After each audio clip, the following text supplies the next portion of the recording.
Hey everybody, Tom Sparks from We Get Around Network. My guest today is Jon Lee. Jon runs a real estate media business. He's a brand ambassador for Giraffe360, and he's one of PPA's key educators for real estate photographers. In other words, he's out in the field every day doing this kind of work and then turning around and teaching other photographers how to build sustainable businesses doing the same thing. Today, we're going to talk to him about his business and how he works. Welcome, Jonathan. Thanks. Appreciate it. I'm glad to be here. Yeah. So I just wanted to kind of go into a little bit about your background. How did you get started? How did I get started in photography? Correct. Yeah. Yeah. I grew up in a Navy family. I'm retired Navy myself. When I was in my early teens, my dad, my whole family, we got stationed in Iceland for 2 years. And I picked up an old film SLR. This is back in the early 90s. And I kind of fell in love with photography there. And so when I enlisted in 96, I just, even though I was a jet engine mechanic and a drill instructor throughout my career, I always seemed to have a camera nearby.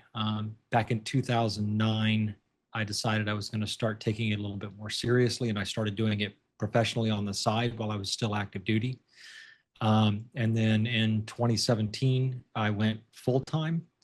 And that's where I started learning about real estate photography because, most folks that get into photography as a business, they struggle because of the inconsistency that you deal with, when you're first getting started out. And I saw real estate photography as a possibility to get into something that was a little bit more consistent. And I quickly realized there was only a handful of folks here in the North Florida area that were doing full service, by themselves, interior, exterior, aerial, video, virtual tours, the whole 9 yards. So I started pushing more into that sphere of things, and it took over my business to the point where that was my sole source of income for the most part. I'd say about 90% of my business was just residential real estate photography. By year 3, I was making 6 figures and haven't stopped since. I'm 10 years in now. Nice. Nice. Um, so you're, and we can kind of elaborate on this in a little bit, but you're both a PPA member and a Giraffe360 brand ambassador. How did those two worlds connect for you? So that was a pretty interesting story. I started getting into the education side of photography about 3 years ago, when I started pursuing my craftsman degree through Professional Photographers of America. I started speaking at local organizations and things like that. And being that my expertise was real estate, it was really easy for me to get up on stage and talk for days about everything involving real estate photography. So for the last 2 years, I have been fortunate enough to be a guest speaker at Imaging USA, which is, I think it's one of, if not the world's largest photography convention. It's an event put on by PPA every year. Yep. And last year I did a 3-hour pre-conference class, and this year I was on the main stage in a 500-person ballroom. And the folks from Giraffe360 were actually in attendance because they were on the expo floor. Yeah. So I happened to stop by their booth on the expo floor, and they were like, "Hey, we went to your class. It was amazing. We'd love to talk to you about, partnering up and seeing what that would look like." And I only knew of Giraffe360 as the name of the company. I didn't really know a whole lot about them. Yeah. So I said, "Yeah, let's see what we can do." And they sent me a camera. I started using it. Started realizing all the potential, how much value that it adds to the business, and just went from there. Everything kind of snowballed from there, and now I'm a brand ambassador. And wasn't just to get free stuff. It's Giraffe really won me over. The system. I've always, one of the things that I've educated the most in this industry is, if you get into this industry as a photographer and think that you're going to make it as being only a photographer, you're sorely mistaken. You're going to fail quickly. You can only raise your prices on photos so much before you kind of price yourself out of the market. Yeah. And so I've always said, if you want to make more money, you have to offer more value.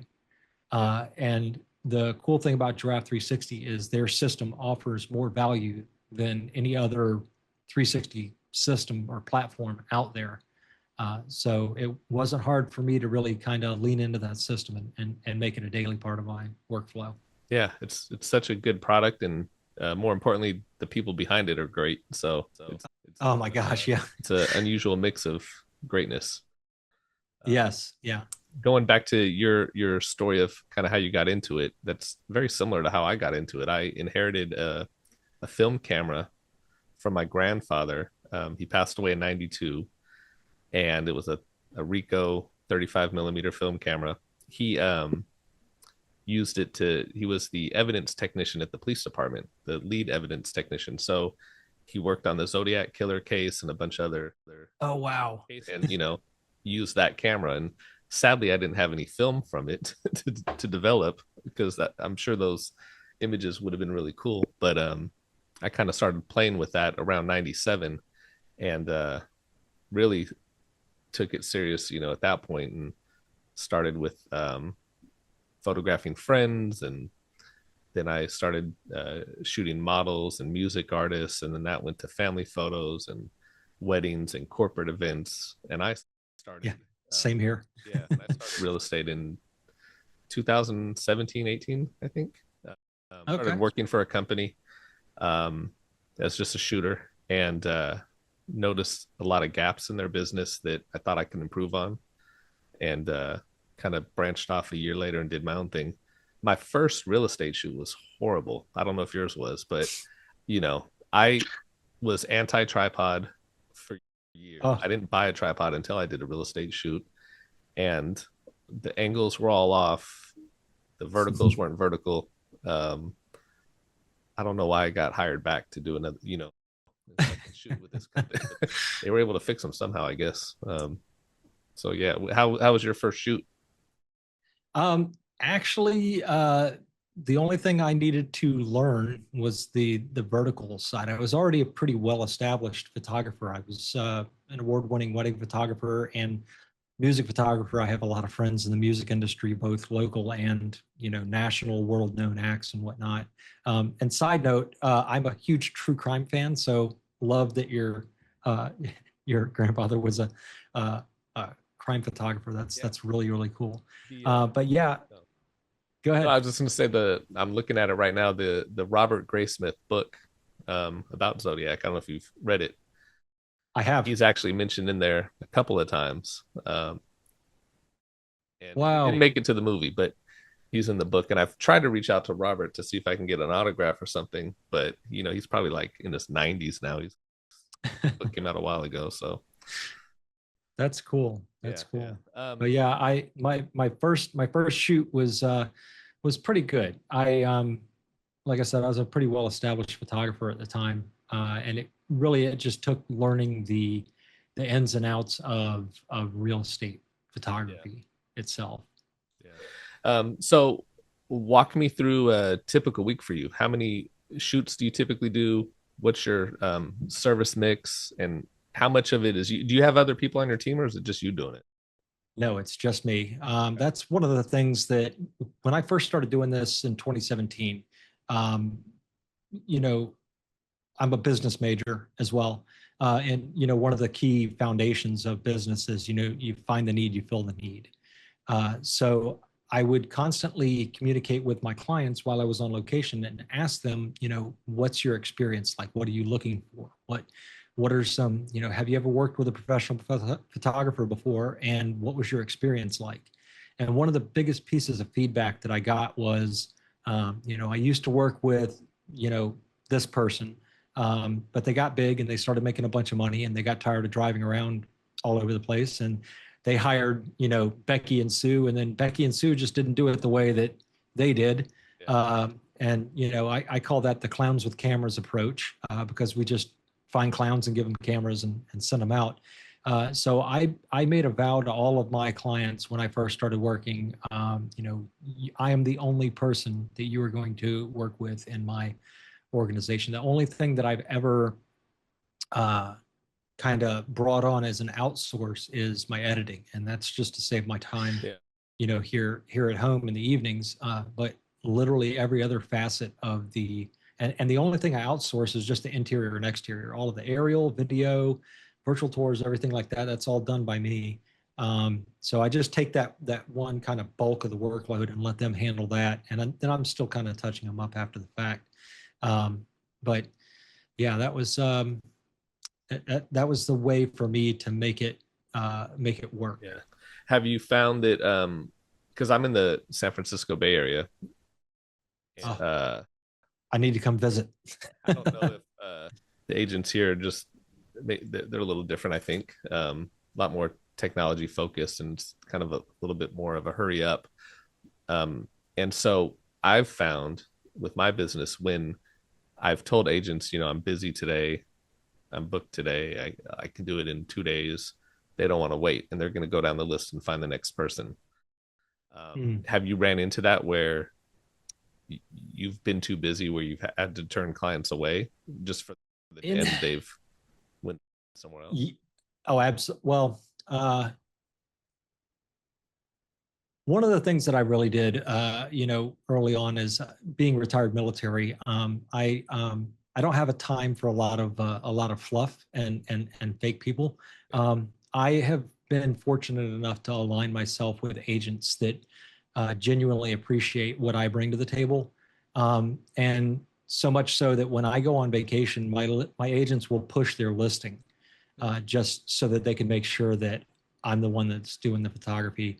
I have had, some onesies and twosies, some one-off clients and stuff like that that have, dropped off and gone elsewhere, either due to, for whatever reason. I don't really follow up much with them. If they drop off and stop working with me, I just say, okay, they're not my client anymore. And there's the number two most issued license in the United States behind the driver's license is the real estate license. So, everybody knows one or 70 realtors. They're not hard to come by. And that's not to say anything bad about realtors, because they're amazing, hardworking people. But I've been fortunate enough to align myself with the ones that really genuinely take the same approach to their business that I take to mine, really care about our clients and things like that. So, for a time there, I was shooting, between 25 and 30 houses a week myself. And I've throttled that back because I am 100% disabled now. So I'm transitioning to doing more teaching. So now I'm down to, maybe 10 or 15 houses a week because I don't have to rely on that income as much. And so I've kind of raised my prices a little bit to put myself in an area where, I'm a little bit more niche, so I don't have to compete. Really the only competition, and I don't see other real estate photographers in my area as competition. The only thing I ever see as competition is a realtor with a cell phone. So there's more than enough business to go around for all of us, and we all fill a different kind of a need. And that's one of the biggest things that I've highlighted in the way that I teach people as well, because they think that, real estate photography is like a super oversaturated market. And sure, it could be. I mean, if that's the way you want to look at it. But you have to look at what your client is, not who your competition is. And there's plenty of work to go around. And I have some great friends that have been real estate photographers that live right down the street from me that, I've taught them every facet of my business, and I don't worry about losing clients to them or anything like that, because as much as I can teach them, I can never teach them to be me. And I think that's one of the big reasons why my realtors like working with me, because they like what I bring to the table, and I can't teach anybody that. Yeah. Wow, you said a lot. Yeah. I was a gatekeeper of information for years, because I said I don't want to train my competition, and that changed when I started putting out YouTube videos to train my photographers who work for me. And I was like, okay, there's a market for this and people want to see this content. So let me put out more and more. And it's just opened so many opportunities. And to your point about not looking at competition, you know, I'll occasionally, maybe once every couple of years, kind of price check my competition and see where they're at. and where Sure. I'm at, and I'm usually on the lower end of what everybody else is charging, um, for what we offer. But I don't look at like quality or style or anything, because I feel like I've always said in photography, when you start looking at another photographer, you really take your eye off the ball and you start trying to mimic their style in a way, uh, if you're Yeah, looking at. And so I just kind of focus on myself and try to outdo myself. That's enough competition for me, is trying to be better year after year for myself. that's Um, it. That's the key. what's your service mix? So like you said, about 10 to 15 shoots a week. What are you usually doing for those shoots? Is it always photography, sometimes aerial, sometimes 3D? So obviously the bulk is photography itself, and every home that I shoot, regardless of what I do, a la carte and I do packages. Every house that I shoot comes with at least some type of a basic floor plan. But I run a very heavy mix of virtual tours and video in with there as well. I'd say video is the least booked service that I offer, but I offer everything. Video tours, photos, aerial, virtual staging. All of the different ones. Um, and I'd say that right now, I think the big focus is I implemented a Zillow special package, and that's just interior, exterior, aerial, and the Zillow 3D home tour. And as much as we love to hate Zillow because they're constantly trying to take our job and they're constantly trying to take realtors' jobs, um, they are the 800-pound gorilla in the real estate market, and we have to feed the beast because 98% of all home searches start on Zillow. Yeah. So we've been able to really kind of leverage that by using the 3D home tour service, and it gives the listing a boost in visibility on the Zillow platform. So that's been really big in my area here in Florida because we're in a very unique situation right now with real estate that nobody else that I've seen in the United States is actually dealing with. Well, a lot of people last year said they had, their best year ever. For us here in Florida, it's been a real struggle over the last 18 months or so due to post-COVID kind of stuff that Yeah. we're dealing with. Yeah.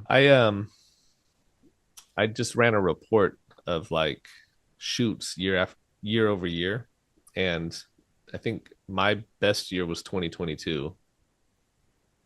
And then it's dropped significantly since then, Wow. year after year. And we do a lot of other stuff, commercial shoots, hospitality. So that's kind of like filled in the gap for me. But the Mhm. residential side, I'm not sure. And I've heard from agents around here that their business has been down like 30-40% year over year. I Yeah. think it's just everything from COVID to interest rates, politics, everything all kind of mixed in is just kind of, it's like a wave. And then you add in Right. traditional like October, November, December slowness, Yeah. like when Yeah, mine took a 20%, about a 18 to 20% hit last year. yeah, yeah. Um, jumping back to pricing, how you said you're kind of a niche in your Hmm. area. I got a call on a Sunday at like 10 a.m. from an agent that's a client of mine, and she said, "Hey, I'm at this house. We scheduled a photo shoot. I'm co-listing it with another agent who scheduled the shoot. The photographer didn't show up. Are you available to come by?" And I think, yeah, she called me around 10 a.m.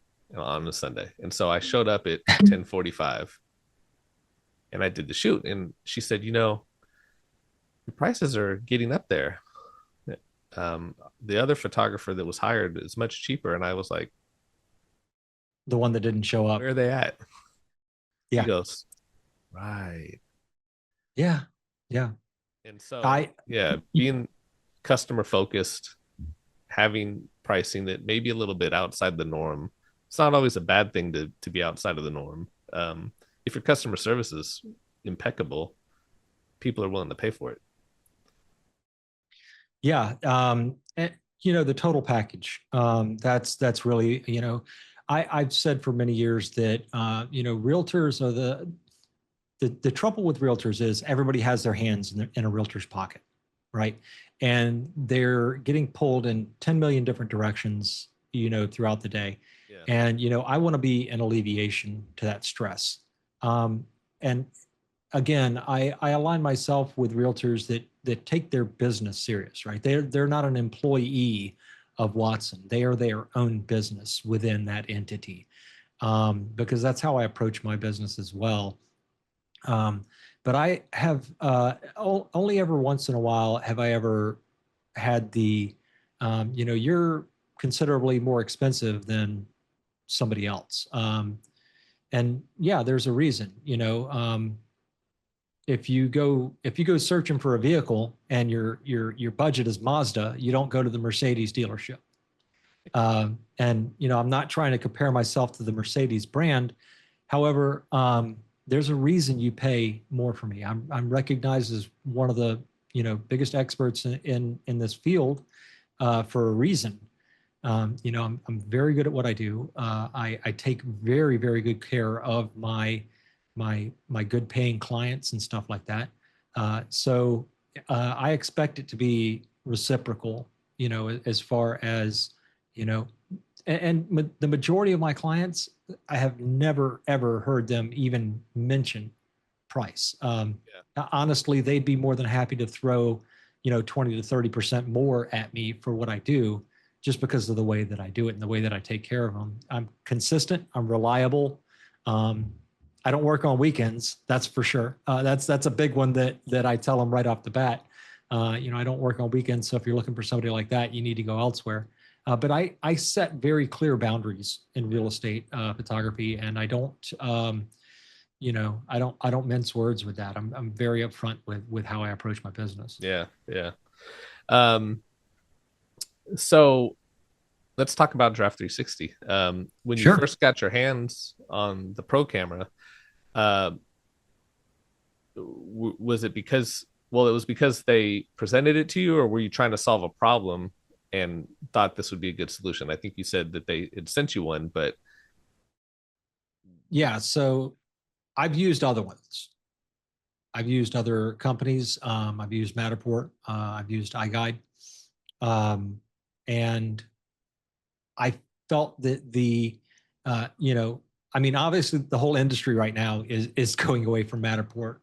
They've kind of started a blockbuster themselves, where they built this great technology, but then they just never advanced. yeah, And then there's the spat between them and Zillow and all that stuff. And even prior to all of that, I was getting a lot of complaints from clients about just the overall user experience. It was very clunky. The end user was having an issue with it and stuff like that. And I didn't even know about Giraffe at the time. So I met with the folks at iGUIDE at Imaging last year, and their product is amazing. They have a great system, very high quality 360 tours. Their pricing model just does not work well for residential real estate photographers. Their big thing is, when you buy the tour, you own the tour. And I've tried multiple times to explain to them, we don't care about that. Once the house sells, it's gone. We don't need to buy this thing. yeah. And so when Giraffe 360 came in and I saw what it did, realistically, I was just looking for a virtual tour system that was a little bit more cost effective for my business. And then they said, oh, it does photos and it does video and it does, all these things. And I'm like, yeah, okay. We'll see about that. But when they sent it to me, I was shocked at how well it does everything that they claim that it does. So much so that, I became an ambassador of it. Yeah. Yeah. Well, where does it fit in on your workflow right now? Is it on every shoot, or is it situational? Is it what you decide, what the agent decides? Yeah. So my packages, aside from that Zillow special package, that's kind of, I tried to do the whole 3 package thing where I have one called just the pics. It's interior, exterior, aerial amenities, floor plan. And then I had a Picks and Tours, which was all of that, plus the Zillow and the iGUIDE. And then I have the Works package that offers, all of that plus video. And I always try to push people towards the Picks and Tours side, because we're in a very big military area here, so we have a lot of turnover and stuff like that. People need to sell houses very quickly, and virtual tours sell houses faster. It's just a fact. It's a quantifiable fact. The problem with the Zillow 3D Home Tour is a lot of realtors don't like the Zillow name. They don't want to put that stuff on the MLS. And I mean, let's face it, the quality is just not, they don't give us the freedom to do any kind of exposure correction or anything. It's basically just what you see is what you get. Yeah. So I really don't have a difficult time kind of upselling, the Giraffe360 tour, because once they see the quality of it and they hear all of the capabilities of it, they're really quick to say, yeah, this is going to fit my needs a lot better than the Zillow side. So I kind of, the majority of my the majority of my shoots are either the Zillow 3D special or the Picks and Tour special, where we add Giraffe into the mix.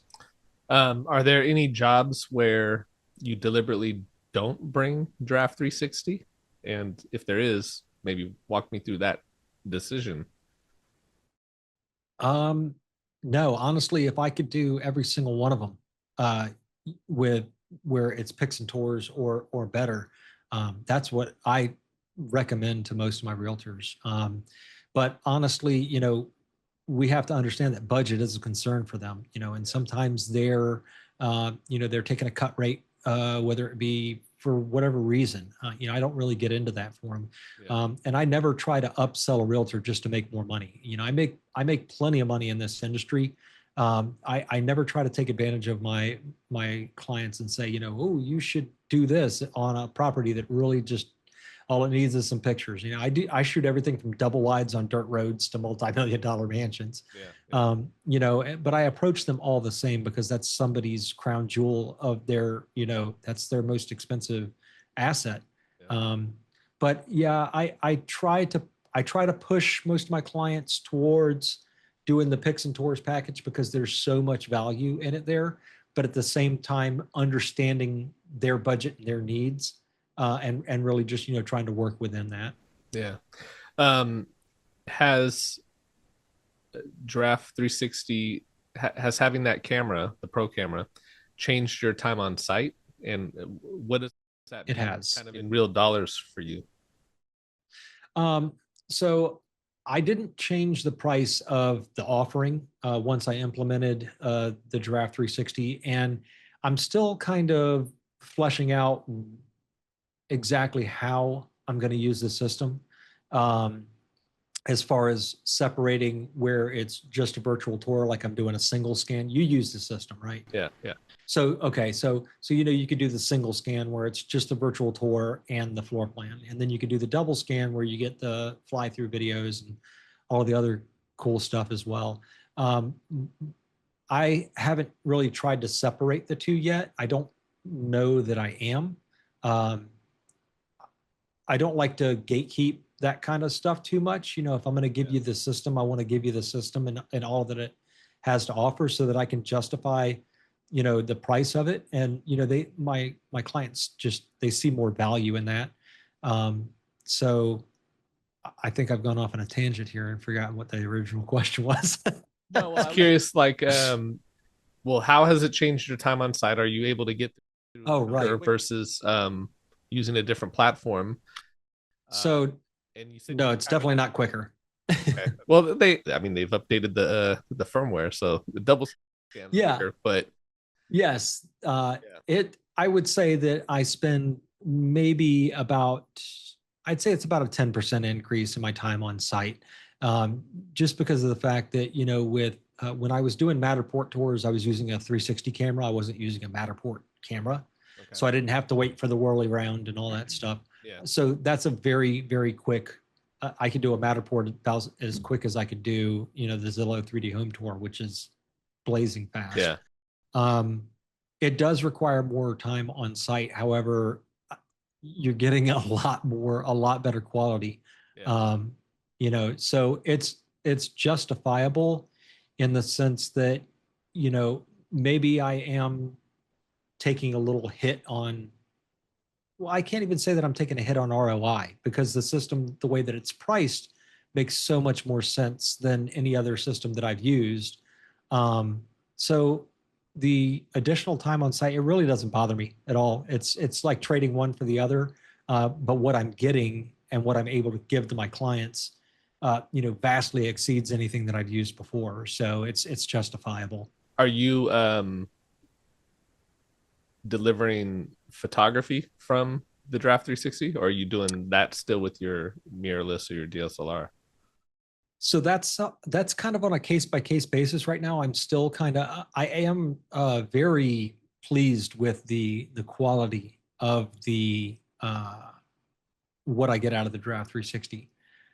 I do like how it gives me a little bit more headroom and foot room. Yeah. It's a little bit more of a 1:1, almost a 1:1 aspect ratio versus a 2:3, which is what we normally get out of our DSLRs and mirrorless cameras. Yep. I'm a Nikon shooter. I shoot with a Z8 and a Z9. I'm sorry. Yeah, I mean, you can't. Some of us learned early on how to achieve perfection, and some are still striving for it and still shooting Sony and Canon. And I understand it. It's no big deal. This all out and there's a reason why Nikon is on the Artemis ship right now and not Canon and Sony. No, that's all we used in the military. Yeah. That's all we used in the military, and that's what I kind of started out on, was a Nikon. So that's kind of my. But the cool thing is, all the manufacturers these days make amazing gear, and we love to joke and poke fun at each other. But yeah, I do get a very, very high quality out of my mirrorless camera, and my editing team that I've worked with for the last few years are a tremendous team. They do a very good job, and so I would say, using the Draft 360 for photos, I need a little bit more ideal conditions and ideal lighting. Whereas with my mirrorless, I can push the boundaries a little bit further into adverse conditions and things like that. That's really the only trade-off that I've seen.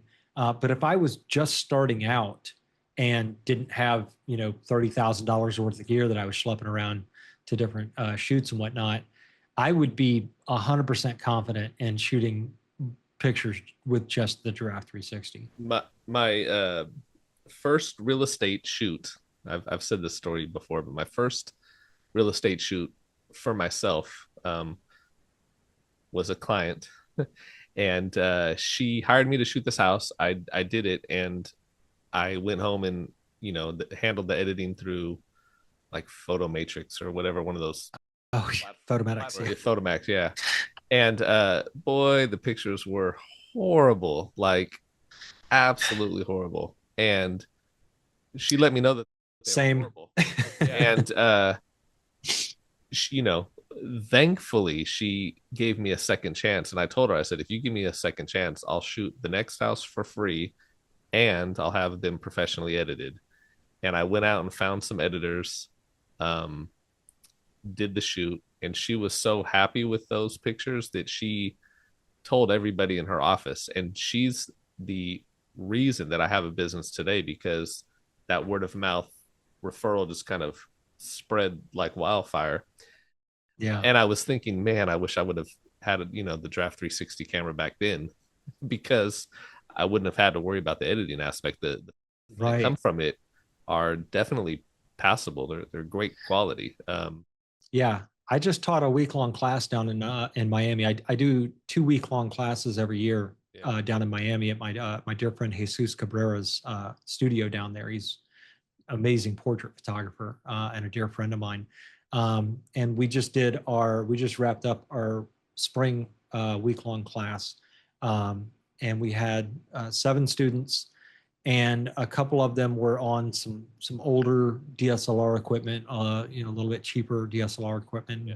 While you can get started on that, once we got to day 5, which was the day where we covered virtual tours and whatnot, we had Vladimir from Giraffe360, who's down there in Miami. Yep. He came in and did a spiel and answered questions about the Giraffe system, and every single person in the class decided that they were going to invest in the Giraffe360 system. And mainly the two that were working with older equipment, we my recommendation to them was, don't go out and spend, $5,000 to $7,000 on a whole new camera system right now. Yeah. Start with the Giraffe360. Earn that money. Earn that money, and then invest it into other facets of the business, because that Giraffe, you can do almost everything that you need to do in real estate photography with just that one system alone. And again, that kind of goes back to, I hate to sound like a broken record player, but that's why I formed this relationship with them and why I became a brand ambassador, because for a seasoned pro that's been doing it for a decade, it helps my business. Yeah. For somebody who is just starting out, it helps their business. Yeah. It's a no-brainer in my mind. So the camera pretty much is a one-stop shop. Photos, floor plan, 3D tour. You got the video, sun path. You got the video. That sun path thing is freaking cool, man. Yeah. I mean, do you find that agents understand all of what they're getting, or do you get some time on the educational side of it to tell them, and then also once you do tell them, what's their reaction? So the great thing about being an educator myself, like I said earlier, I was a drill instructor in the military, and I achieved my master training specialist while I was in. So I'm a very accomplished educator, and it's another thing that I'm just very good at. And throughout my business, that's been one of the big things that has set me apart from other photographers in the area. When I'm working on site with my clients, I'm not one of those ones where I'm like, I need you to go away because I can't chew bubble gum and walk at the same time. Right. I have to take pictures. So I'm constantly educating my clients about what it is that I'm doing, regardless of what I'm using. And so getting the Giraffe360 system and then educating my clients about it was really easy.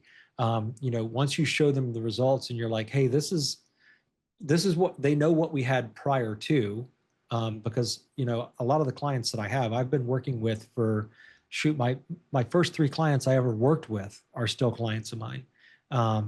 And so they've seen the adaptation and the maturation of my product and stuff like that. So when I bring this new system to them, because I'm always doing new things in real estate photography, they're like, okay, what's this new thing do? And I explain it to them, and they're like, that sounds really cool. And for the most part, for a lot of my clients, especially my long-term clients that I've had for a long time, even if they didn't book it, I'll do it for them for free on whichever their next one is that I shoot. I'm like, hey, I got to do this thing for you just so you can see what it has to offer. Yeah. And then if you find value in it, then book it in the future. If it's more than what you need, then don't. It's no big deal to me. Yeah. But I've given it away for free a few times, and every single person that has used it, they're just blown away by how much they're getting at the price that they're paying, because they're used to paying, the same price for just a 3D tour and a nice floor plan. Yeah. And now they're getting all this other stuff on top of it. So they see the value in that. So it's not hard to sell it. It's not hard to educate the client on it. Yeah.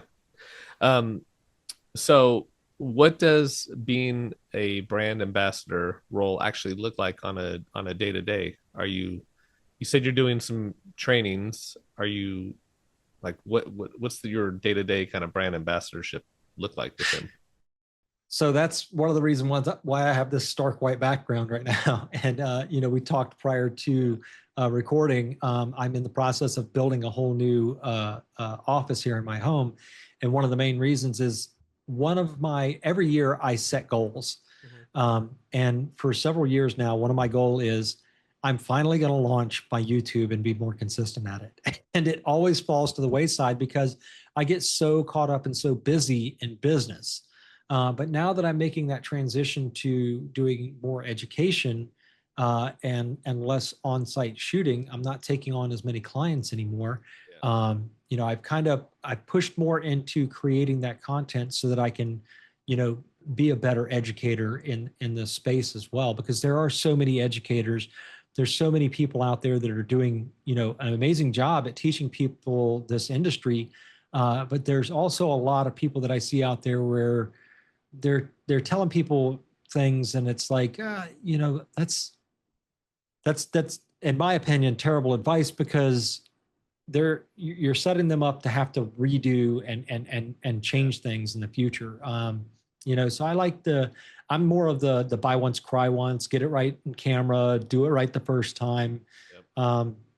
So being a brand ambassador now, a lot of my ambassador duties, so to speak, have been more on site, teaching on location, teaching at expos and things like that.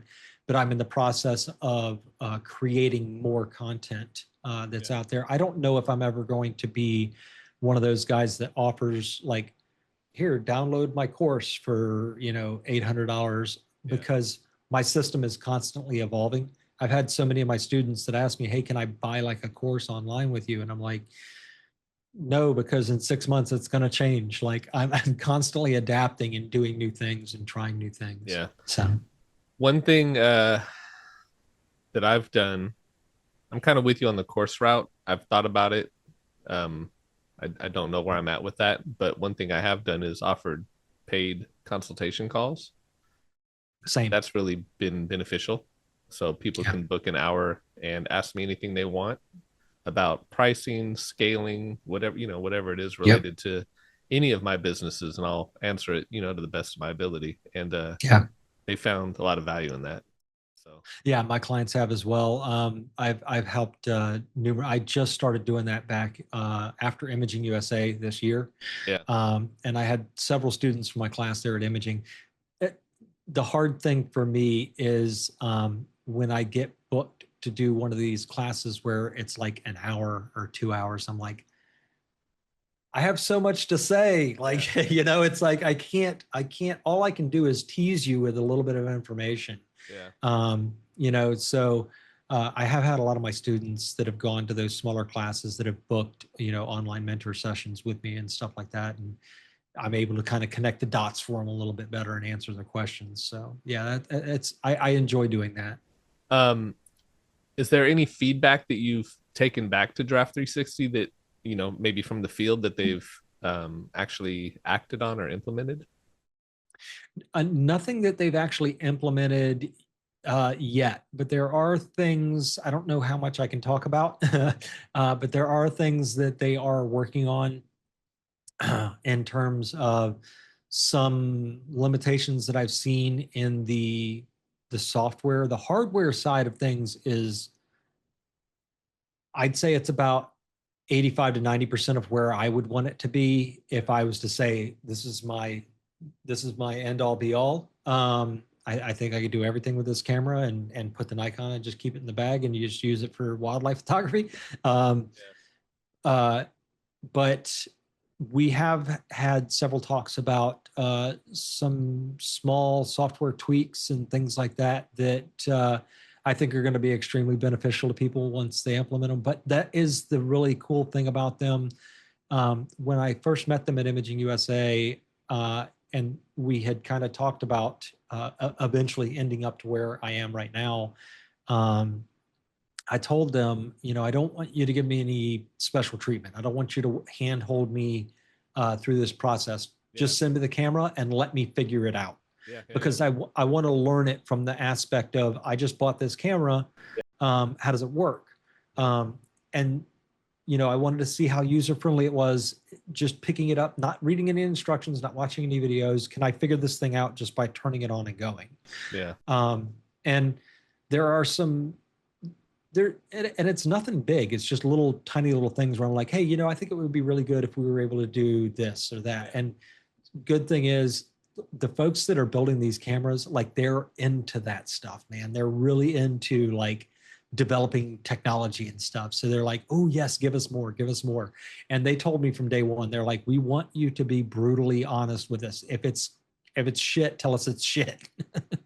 Yeah, I've been on plenty of calls with Sammy, and I'm like, mid sentence, I'm like, oh, another feature request.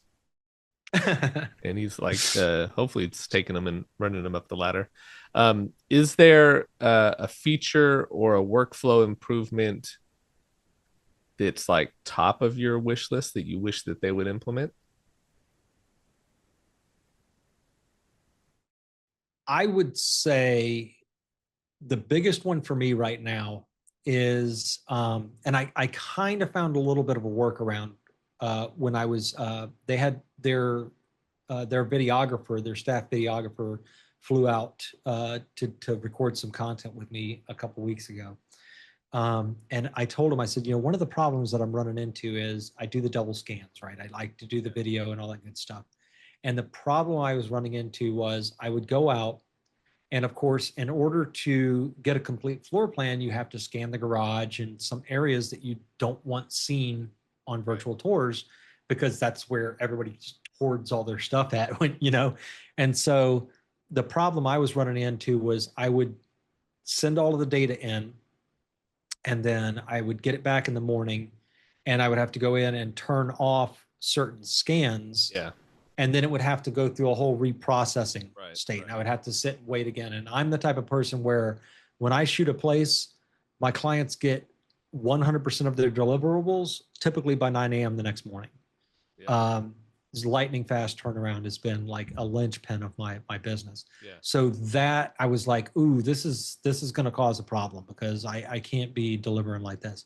So what I found out was, if instead of doing a double scan in those areas where you don't want them seen, do a single scan, and it doesn't include it on the video. Or they could just do a feature request and put a hide-pano button. Yes. So that's been one of the ones. The hide-pano button is one that I would like to see, and really I'd like to see the ability to name a room when I shoot it, because it uses AI to name the rooms, and I end up spending like 20 or 30 minutes the next morning, like editing like names of rooms on the floor plan and then on the virtual tour. So yeah, those are a couple. I know they are in the process of working on a companion app that's going to work on our phones, and I would imagine that some things like that are going to be coming to it in the near future. And yeah. And get rid of the freaking welcome screen. Like every time, I don't need to know, turn off the lights or turn on the lights to, all that. Yeah. Let me say okay to that and let it be gone. Yeah.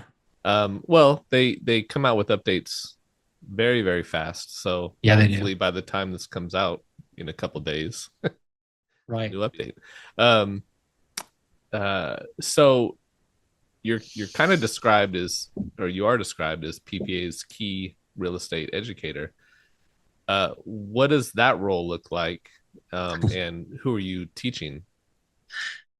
So that's a really cool one. It's one that I really love. PPA has been huge for me. When I started my business full time in 2017, I thought, I need to join some kind of organizations. When I need to figure out what it is that I don't know, so that I can, be successful in this business. So I joined my local PPA affiliate here in Jacksonville, Professional Photographers in North Florida, and started getting involved at the local, state, and the national level with PPA. And so being an educator, having a background in education, it wasn't difficult for me. I guess a lot of photographers have a hard time getting up in front of other photographers and teaching. For me, it's like I could be put on the spot and do it at the drop of a hat. It's something that I genuinely love to do.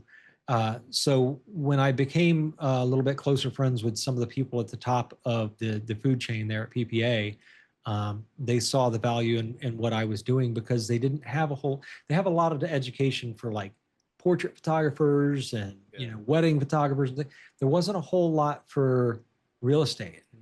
I kind of self-proclaimed us as the bastard children of photography. Nobody loves us, nobody cares about us. And even though we have our own conference with PMRE, I've never been to that conference. One of the things that you should go. I will. I am going this year. But one of the things that I talked to PPA about was, you have a great opportunity here because there's so many photographers that want to make money in this business and they don't realize that they're missing out on an absolute gold mine in getting into real estate photography. And while we have all these other educational outlets out there, if you guys start offering more education to that, and that's kind of the same thing that, I approach ambassador programs and things like that with, is they're like, oh, well, we're at PMRE, we're at this, we're at that. Okay, well, that's, you're targeting real estate photographers. These are people that are already there. Yeah. Okay. I'm targeting people that is real estate right for me? Is this something that I can do? So I'm getting them in the infancy stages.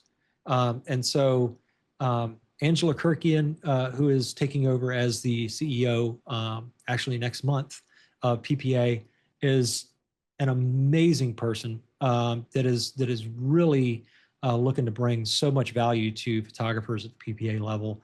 And she's been so kind and trusting of me and what I do, and has brought me on board to kind of be their real estate photography guru. And we've recorded some classes that are now on their PhotoVision website. The first episode of that came out, I think, last week. I've been on the PPA podcast there before. It's a wonderful partnership that I have with them, and I cherish it every day for sure. Nice. What would you say is the biggest mindset shift to get that you try to give to newer real estate photographers who are just starting out? The portrait photographers or the pet photographers. Yeah. So my number one thing that I tell people is, if you get into real estate photography thinking that you're going to run the business as a photographer, you're going to fail. It's only a matter of time. You have to, because so many people come to real estate photography because they all have the same generalization that we all had. It's a house, how hard can it be? Right. And you don't realize just how, because we don't have that ability to make things pretty. We have to be technical. We have to be honest. We have to shoot it as it sits, a lot of times. And so the biggest thing that I tell people is, if you're going to get into real estate photography, and if you're coming into real estate photography as a photographer or a well-established photographer of another genre, you have to start putting photography in its corner, right? It has a space in real estate photography, but it's a very small space. You have to now become a media provider. Yeah. You need to learn video. You need to learn about virtual tours, floor plans. You need to learn every aspect of what it is that we have to deliver to a client so that you can be a one-stop shop, or build a business around, having multiple people that can do that for you. Yeah. The market's changed a lot. There's AI editing. There's,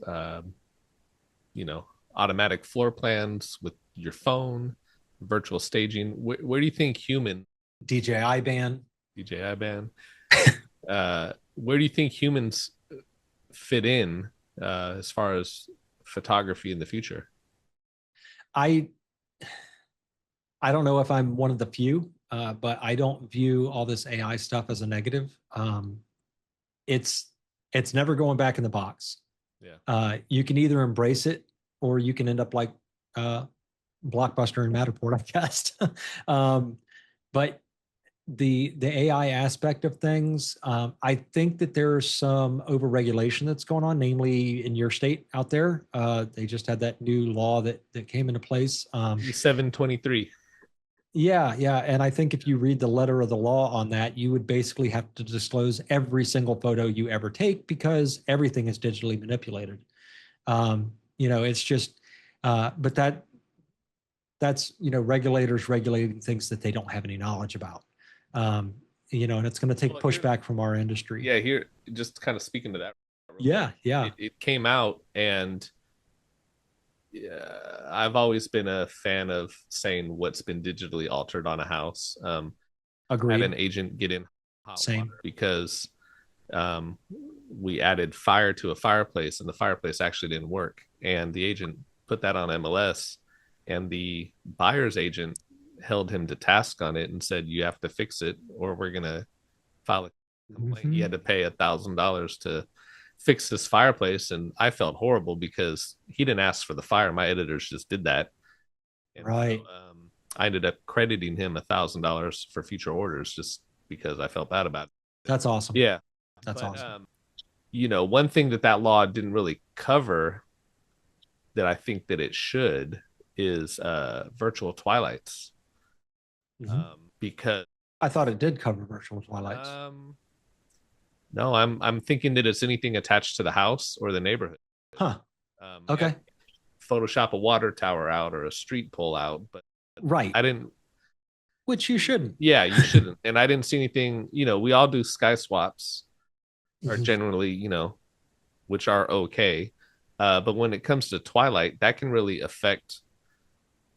Some cultures want to know where the sun sets. Some people want to have nice sunsets and want to see the house Landscape lighting. authentic. Landscape lighting and all Yeah. stuff. And so I've never offered virtual twilights Hmm. in the past years of doing real estate photography, but it has gotten a lot better. It used to look really Yeah. horrible, yellow Yeah. windows and just shadows from sunlight on the ground at night, Yeah. that sort of stuff. So we've always done authentic twilights, but I think that it should have covered that too. Like you should have to denotate on the picture that this is a virtual twilight, not an authentic twilight. Right. And I don't know that it covers that. At least when I put out a video on it last, it wasn't in there. So Yeah. I had a similar situation here in Florida. We have a lot of vacant land. yeah, When you get into the rural areas. And when I first started doing this, we would do the lines yeah, around yeah, the lot lines and whatnot. And obviously, when you're doing aerials, you can't tell exactly, right, like where everything is. Um, and I had a realtor of mine that they got to closing, and the guy was like looking at this one picture. He's like, I thought this area right here was included. And the realtor was like, no, we gave you a survey that's everything that's included. Well, in this picture right here, here's the line. So from there on out, we started on everything that we did. The lines are just for reference. We would yeah, put a disclaimer on, and I actually got to the point where I would just use a little pin, like a little marker that I would put on like where the house is. But for vacant land, there's no house, so it gets a little bit more difficult. So when it comes to things like that, I just let my clients know, hey, I just have to make sure I put a disclaimer on there so you don't get any hot water, because a lot of the times the agents themselves don't even know. They go through all this training, but I think a lot of it is in one ear out the other, just yeah, because they're getting fed from a fire hose. A lot of the times it's difficult for them to remember everything. So I try to back them up to make sure that they don't get any hot water. Um, Same thing with virtual staging. We show the original, we show the virtually staged. Um, yeah, anything like that. I've actually fired a client one time because I shot a house and there were high tension lines yeah, behind the house, and she was adamant on me removing them from the pictures. And I said, I'm not. I'm gonna, and everything is documented in email. I'm sending them to you. If you alter them, that's on you. It's not on me, and you need to find another photographer because yeah. I don't I don't do that. That's unethical as hell. There's a story that I learned about probably early on in real estate. It was on the news, about this house that the agent was getting sued over because there was a huge water tower behind the house, and the angle of the photo of the front of the house, you couldn't see it. But as soon as you walk up, I think the angle is probably really low.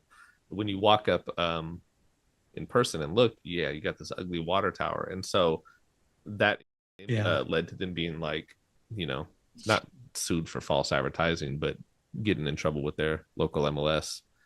That was, yeah. Yeah, we have a down in Putnam County, Florida, which is just south of Jacksonville. There's a large power plant that's kind of situated near the St. Johns River. And whenever I'm doing aerial pictures, I always try to avoid it as much as possible because it looks like it's a nuclear power plant, and some people freak out about nuclear power plants. I don't know, maybe because they're worried about Chernobyl. Yeah.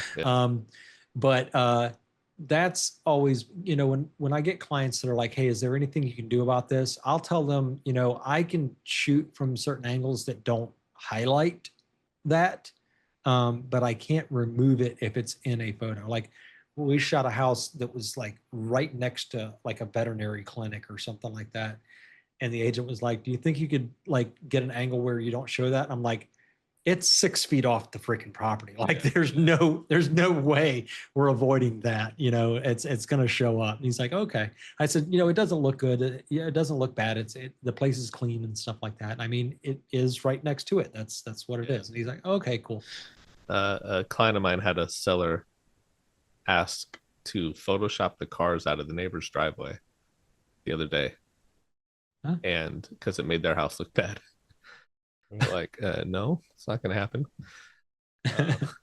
So kind of to put a bow on this, for We Get Around Network members who are thinking about getting a Giraffe360 Pro camera and adding it to their kit, what's your honest advice before they pull the trigger?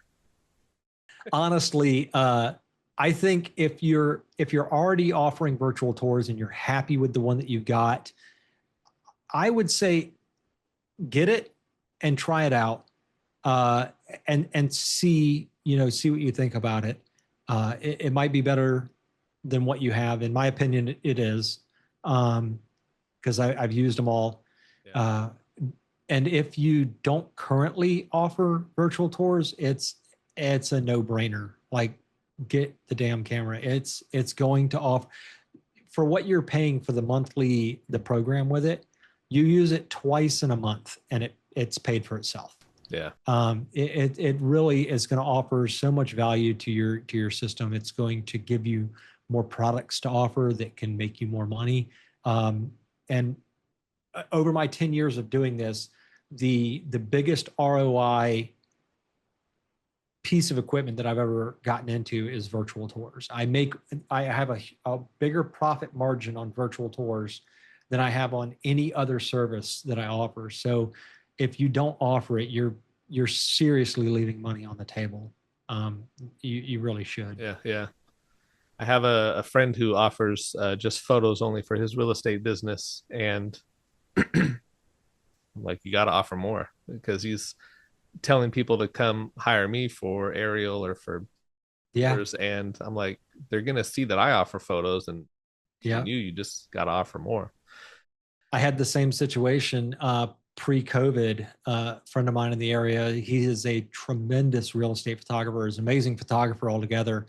And I kept telling him, I'm like, dude, you're leaving money on the table. Like, why don't you get into virtual tours? He's like, I just don't want to do them. I'll just, I'll subcontract you to do them, which I had no problem doing that. But then COVID hit and everything was virtual tours. Yeah. And I was making a freaking killing. With my number 2 client that year was him, another photographer. Yeah. Wow. Paid me more than every other realtor that I worked for except for one. Yeah. Well, John, where can they find you? Where can they follow you and find out more about you and your work? So I'm JW Lee Media everywhere. It's JWLEE Media. That's all my socials are JW Lee Media. My website, jwleemedia.com. I try to keep it updated as much as I can. I'm so dang busy and often things get pushed to the wayside. But I have all my classes there. All my contact information is there. You can reach out to me through there. Yeah, Nice. that's it. Well, thanks. This has been a really great conversation. I appreciate you pulling back the curtain on how you actually run your business, and not just the gear, but the positioning and all the Absolutely. advice, the agent relationships, and that's all stuff that actually, moves the needle. For everybody watching, if you want to try Draft 360 for yourself, we have an exclusive deal for We Get Around Network members. It's 10% off for the first 12 months, plus a 60-day money back guarantee. And you can find out more information at wgan.info/draft360 to check it out. If you're not already a part of the We Get Around Network community, we've got over 9,500 members across 150 countries. Come join the forum, WGANforum.com, WeGetAroundNetwork.com. You can find them at both places. If you found this video useful, subscribe to our channel, give it a thumbs up, share it if you'd be so kind. I'd really appreciate it. And John, thanks again. And everybody, we'll see you around. All right. Thanks for having me.